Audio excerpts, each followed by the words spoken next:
Oh, panoorin natin ito Ito napaka-importante nito kasi tawan-tawa ako dito eh. Sobrang tawan-tawa ako. Panoorin ninyo to, ha? No, ito. Kaya wait lang, ito. Ito ang pinaka nagpapakalat ng fake news sa bayan natin. Ito na pinaka nanggugulo sa bayan natin eh. Ladies and gentlemen, the Palace Press Officer under Secretary Claire Castro. Oy, palakpakan nyo naman. Magandang araw, Malacanang Press Corps.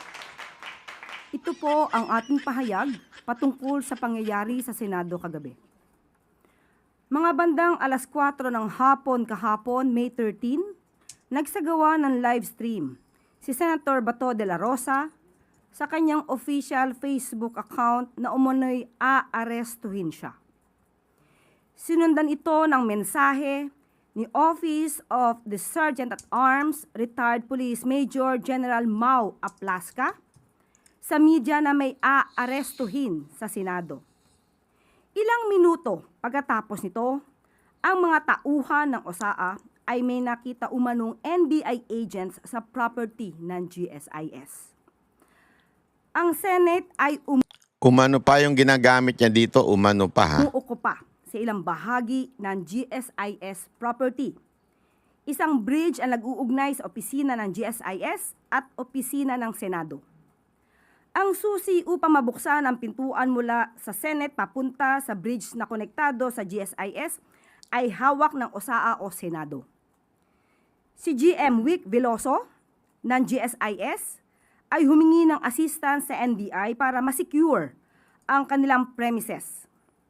Ito po ay pinasinayaan ni NBI Director Atty. Matibag. Kaya nagpadala ng NBI agent sa GSIS premises bandang alas 6 ng gabi. GSIS, pamunuan nila, humingi daw ng assistance sa NBI. Bakit? Bakit sila hihingi ng assistance sa NBI? May kaso ba? Hindi kasi that is so weird. Kung hihingi ka ng assistance sa pulis, kunwari may gulo o merong danger, di ba? Hihingi ka sa pulis, hindi sa NBI. Ang NBI, hindi naman po yan gumagawa ng pagbabantay, pagsisecure. Ang ginagawa po niya, nag-iimbestiga. Kaya nga NBI po, tangina, hindi naman National Bantay Incorporated yan eh. Investigation yan eh. Bureau of Investigation eh. Sasabihin ninyo, humingi kayo ng assistance sa NBI. Bakit? Ay, kasinungalingan yan. Pero syempre, wala tayong magagawa. Kontrolado nila yan eh. Pinagbagyan ito ng NBI at sa puntong ito gusto nating linawin. Una, walang assault na ginawa ang NBI agents sa Senado. At pangalawa, walang operasyon ang NBI o PNP na arestuhin si Senator Bato. Pero bago nito, noong nakita ng OSAA na mayroong NBI agent sa GSIS, katabi ng Blue Guard, nakita na agad na naka-gear up ang OSAA. Nag-vest at naghanda sa isang operasyon. Pagdating sa bridge sa GSIS premises, tinanong ng OSAA ang NBI agent na nakaupo, lamang kasama nga ang isang Blue Guard ng GSIS. Nagpakilala na NBI agents at nung nagsabi sila ng kanilang pagkakakilanlan, agad nagpaputok ng warning shot si Sergeant at Arms. Ganito kasama ang gobyerno natin, ano? Mantakin mo yung mga OSAA na ginagawa nila yung trabaho nila na bantayan ng Senado, kung ano-ano ang ibibintang na keso, nagpaputok daw ang OSAA na una. Para bang nakita daw niya yung isang tao doon, wala namang hawak na armas, katabi ng Blue Guard, yung sabihin yung security guard, katabi. Bigla na lang, ano ginagawa mo dito? Biglang, paratatat! Ano yun? Ano ka ng kasinungalingan, hayop? At si ano yun yun yung general, 3-star general. Retired. Siya yung head ng OSAA. Kilala ko ho yan, mapakabait na tao ho yan. I mean, napaka-professional na tao niyan. Hindi ko yung sinasabing kilalang kilala. Ha? Ibig sabihin kilala ko sa social media yan, nakikita natin sa umasta yan sa Senado. Hindi ho yan power tripper. Oo, may mga power tripper na ilang nasa authority. Minsan kahit nga security guard, power tripper eh. Akala mo kung sino umasta eh. Eh ito, napaka-humble nitong tao na ito. Tapos bigla may nakita lang siyang tao. Ano ginagawa mo dyan? NBI ka? Prrrr! Ganon? Ganitong klase merong gobyerno tayo. Napakasinungaling. Di ba? Napakasinungaling po. Mau Aplaska. At dahil doon, napilitan ding magpaputok ng warning shot ang NBI agent. Akala ko ba walang NBI agent dyan? Sabi ng presidente mo, walang NBI agent dyan. Tinanong daw niya kay Matibag. Hindi nga, totoo ba yan? Banat ba? Oo, ito. Kaya nung kausap ko si Director Matibag, sabi niya walang NBI doon, nandito lahat kami sa opisina. Akala ko ba walang NBI? Eh bakit nagpaputok din ng NBI?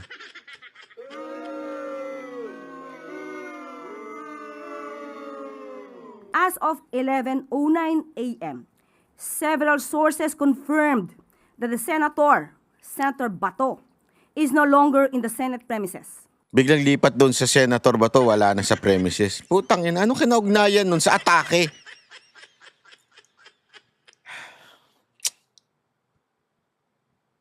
Minsan talaga, dahil sa inyo, magkakasakit ako sa high blood. Ang usapan dito, tingnan nyo kung paano siya sumegway. Pinag-uusapan dito yung atake eh.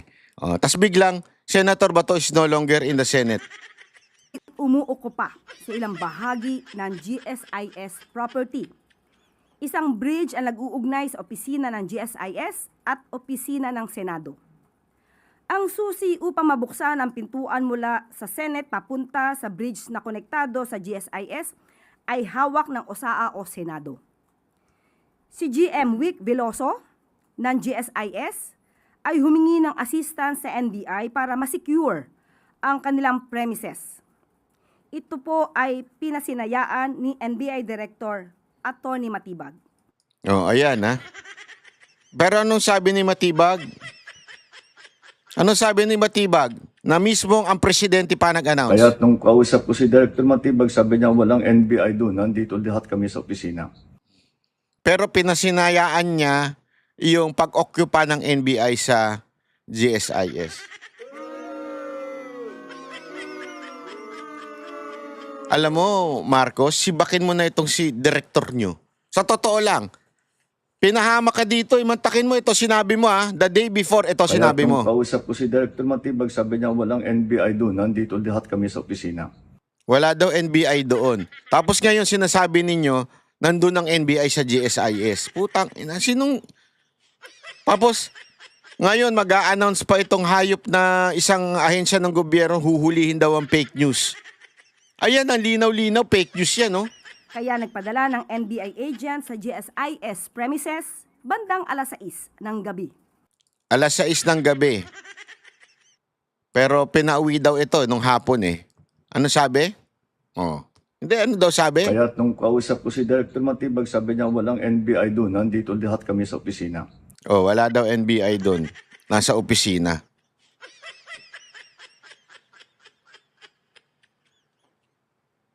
Hindi ako nagsabi niyan, ha? Yung mismong presidente nyo nagsabi na ikaw daw Matibag, sinabi mong walang NBI. Tapos ang palusot nila, nagsiuwian daw yan bago magkaputukan. Mamaya papakita ko sa inyo kung gaano kasinungaling yung animal na yan. Pinagbagyan ito ng NBI at sa puntong ito gusto nating linawin. Una, walang assault na ginawa ang NBI agents sa Senado. Wow. At pangalawa, walang operasyon ang NBI o PNP na arestuhin si Senator Bato.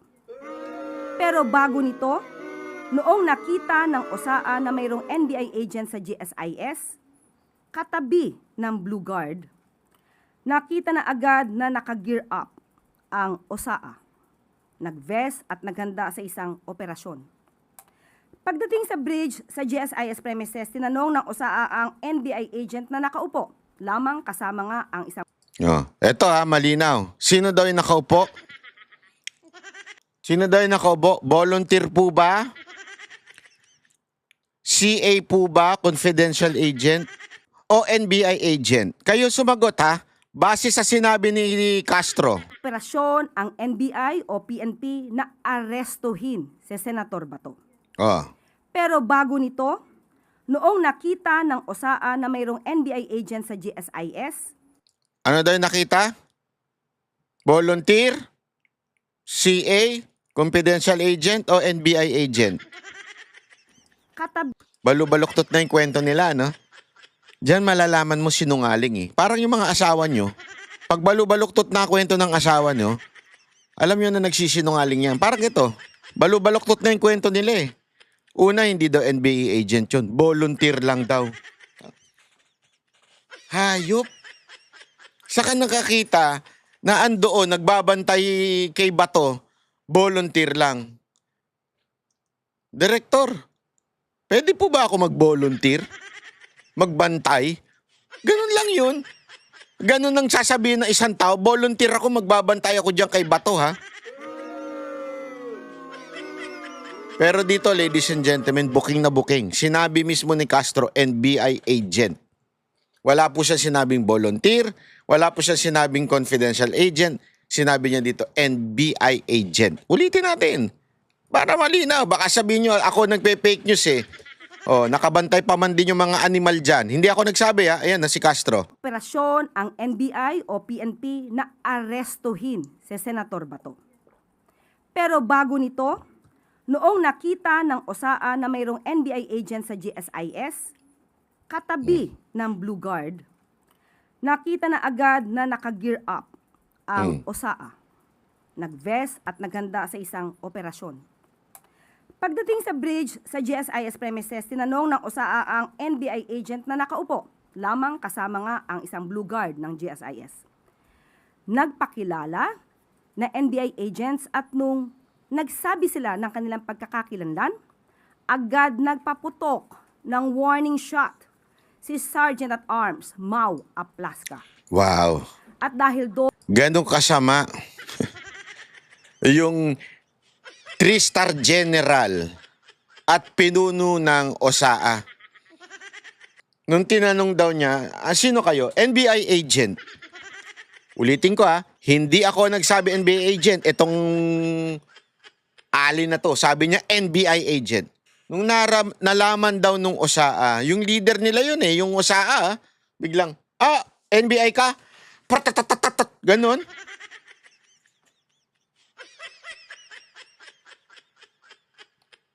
Antindi mo, Brad. Yun ang kwento mo. Nung nalaman niyang NBI agent, biglang nagpaputok ng warning shot. Prak, prak, prak, prak, layas ka. Ganon? Wow!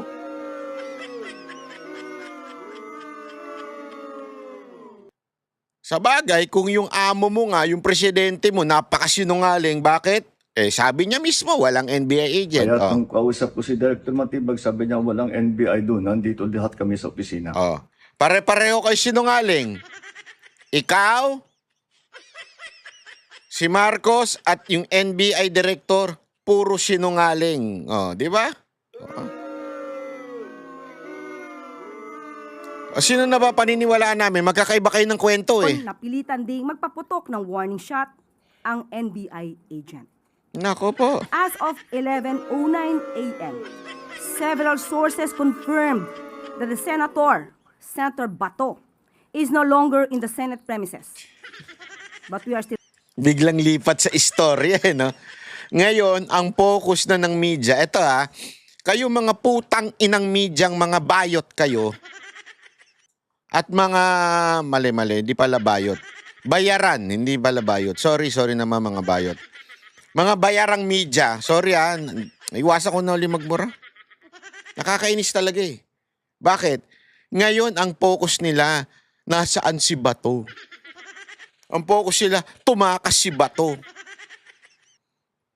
Ayan harap-harapang nagsisinungaling sa inyo. Hindi kayo mga bobong media Hindi kayo mga bobo. Aral kayo, mga journalist kayo. Ang galing nyo nga sa mga investigative journalism, mga ganyan-ganyan ninyo. Kahapon lang, binabalita ng presidente ninyo na walang NBI. Si Matibag, na interview nyo pa, sabi, walang NBI. Tapos sasabihin nyo, wala man lang kayong question about that. Ang question nyo, asan si Bato? Patunayan ko sa inyo, ha. Tingnan nyo. Tapusin nyo to. Tanong mula kay Maricel Halili, TV5. Unang tanong. Magandang umaga po. Sir, may we have more details about Senator Bato de la Rosa? Yun kagad ang unang tanong. Kargado ba, ate? Kargado yung tanong mo? Asan si De La Rosa? Hindi mo man lang tatanungin. Nakala ko ba sabi ninyo walang NBI kahapon? Tapos ngayon sasabihin ninyo may NBI. Sabi nyo rin kahapon walang hawak na baril ang mga NBI. Ngayon, sasabihin nyo nakipagputukan ng NBI. Ang daming inconsistency, ha? At ang nagsabi niyan, yung mismong presidente, yung mismong NBI director, at ngayon, lahat na sinabi nung dalawa kahapon, iba na ang kwento nila ngayon, iba na rin ang kwento ni Yusek Claire. Ni isang media walang nagtanong, bakit magkakaiba ang kwento ninyo kahapon at iba kwento nyo ngayon? Ba't walang nagtanong dyan? Puro ba kayo bayaran dyan? Alam ko hindi kasi nandyan yung isa naming representante. Oh. Ano yan? Puro kayo bayad? Unang tanong ito, ha? Asan si Bato? Anong pakailan mo, ate? Crush mo? Gusto mo mabato? Hindi pugante si Bato. Hindi pugante si Bato, linawin natin. Yung warrant, unang-una sa lahat, hindi naman may jurisdiction sa atin yan. Walang jurisdiction ng ICC. Hindi tayo bansang ICC, bansang Pilipinas tayo sa huling pagkakaalam ko. Unless binago na ni Marcos. Pangalawa, hindi nga ibinibigay yung warrant doon sa Senate President. Ayaw iserve. Saka nakakita, ipapakita sa social media. O, ito yung warrant, ito yung warrant. May picture pa, parang tanga lang. Ito yung warrant to, ito yung warrant. Akin na yung warrant. I-serve nyo sa akin. Sabi ni Cayetano, nasa kotse ko eh.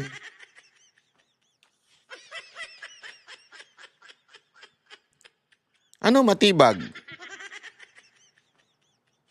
Yung kasinungalingan mo, dinaig mo pa si Torre. Ba't ko nasabi yan? Ipapakita ko sa inyo.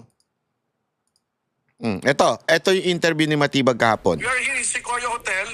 Sequoia? And dito lahat ng regional directors and officers. We're having fellowship dahil planning namin ngayon. So wala ka sa Senado? So, wala po. Wala kami. We are on stand down because that's the instruction. Wala kami sa Senado. Stand down daw sila dahil na instruction. Okay? Eto, sa bibig mo galing, Matibag. Di no, makikita, napakasinungaling mo ka. Ang sarap mo talaga murahin ng mga bonggang-bongga dahil sinungaling ka talaga. Sequoia Hotel, dyan lang sa may gilid ng ABS yun eh. Pero you are on stand down. Wait, Director, ang order sa inyo stand down. So, sino nag-order sa inyo na stand down? Kumbaga, wag pumasok sa Senado. Ano yung order? Sino nagbigay ng order na stand down? Teka, nag-freeze lang si Director Matibag. Lapit lang niya. Pwede naman siya. Una po, Ma'am Karen. Ma'am Karen, ganito, no? May agreement kami ni Senator Alan, hindi kami papasok.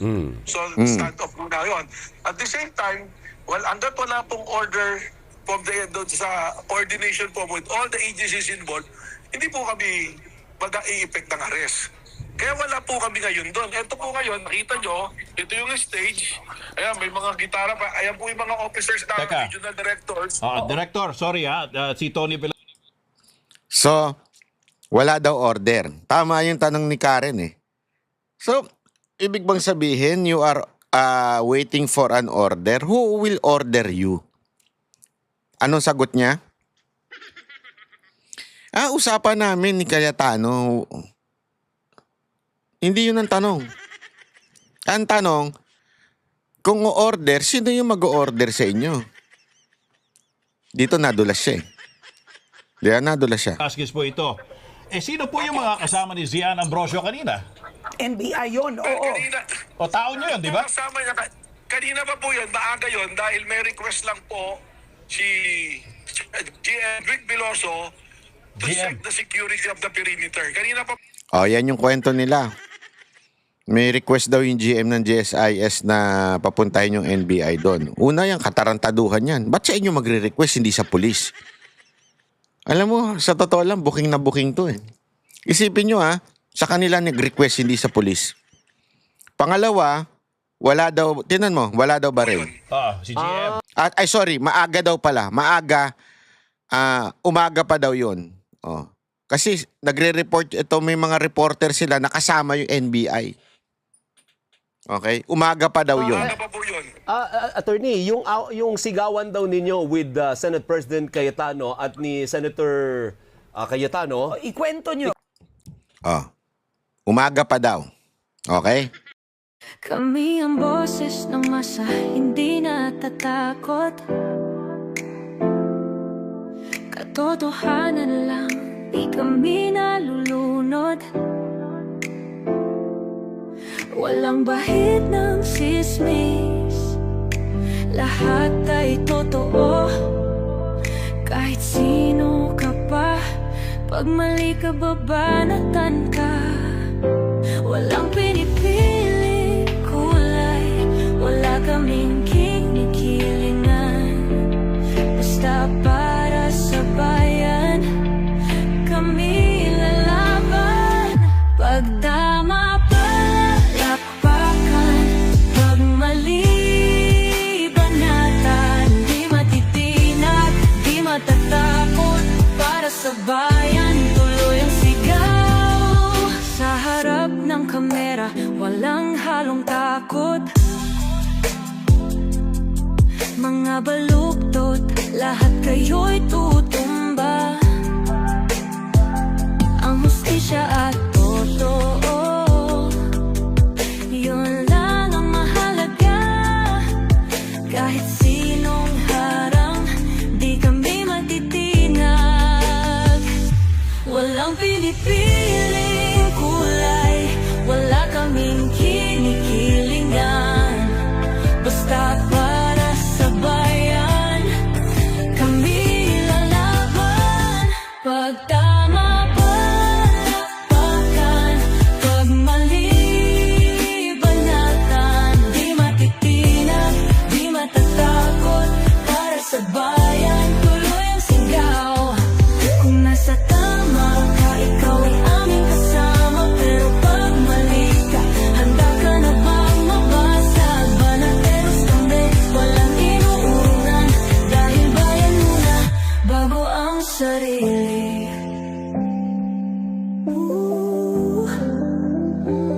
Bago ang sarili.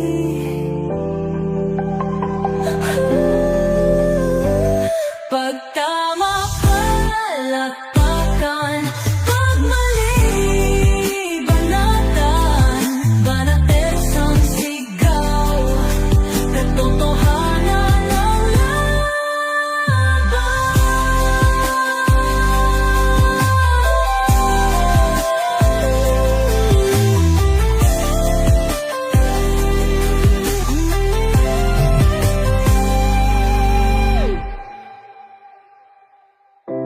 sa harap ng kamera, walang halong